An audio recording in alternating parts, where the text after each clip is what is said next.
Makoto Shinkai, the director of Your Name and Weathering with You, is one of the most successful current filmmakers in the world.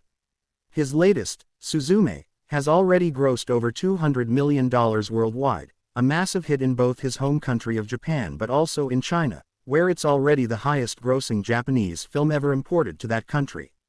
What is it about Shinkai's work that speaks to so many people?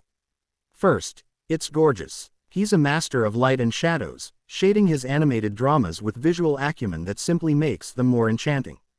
He has an incredible ability to balance fantasy elements with real-world imagery, usually leaning on the beauty of the natural world as his gorgeous backdrop and producing shots that aren't over-considered as much as simply beautiful. But it's not just the enchanting animation. Shinkai tells stories that resonate on a universal level while also being distinctly Japanese. There are key elements of Suzume that directly speak to the history of Japan and the fears of its people, but Shinkai's gift is his ability to make the issues of trauma and anxiety feel like everyone's.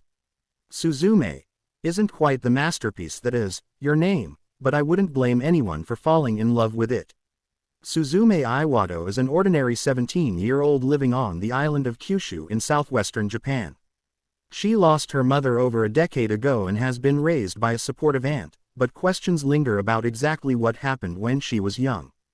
On her bike to school, she runs into a stranger who tells her he's looking for a door. Somehow, she knows what he means, suggesting that he check out a nearby abandoned resort. Fascinated by the encounter, she doesn't go to school and tries to track the man down, stumbling upon the door instead and, well, making a bad choice. When she opens it, she sees a different, star-lit landscape but can't cross over to it. When she tries, she just ends up on the other side of the door in her own world. But she's set something in motion. Going back to school and trying to forget what happened, Suzume is startled to see a red force shaped like and referred to as a worm coming from the horizon. She returns to the door and sees the energy coming through the door she found earlier, but this time the stranger is trying to close it. She helps him get it shut, but something is wrong.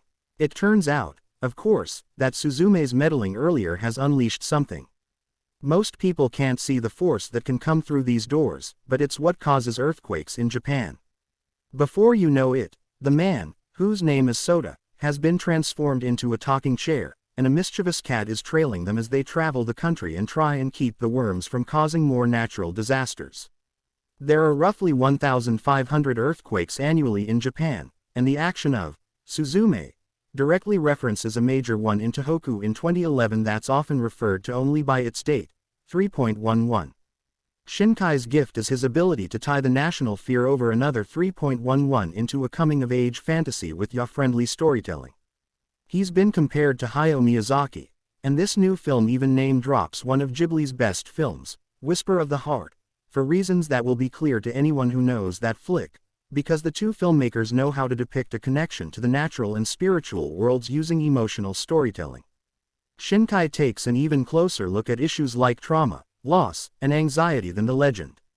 He has a habit of leaning a bit hard on his themes in lines like, "Emotions anchor the earth and keep it from shaking," but it's that accessibility that has made him such a success. Suzume feels longer than his other recent hits and drags in some places that I didn't expect, partly because so much of the first half is necessarily devoted to "what is happening" dialogue. I actually like the comparatively sedate final act more, in which Suzume unpacks her family history on an unexpected road trip, and the filmmaker finds his emotional center.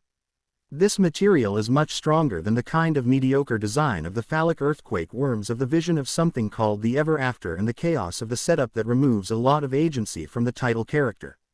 Ultimately, Suzume is another film whose success hinges on how it makes macro issues into micro ones. It's a hero's journey in a sense and a story of a national fear of tremors, but it's also just about a young woman whose life has been a series of disasters and how she comes to terms with her past, present, and future.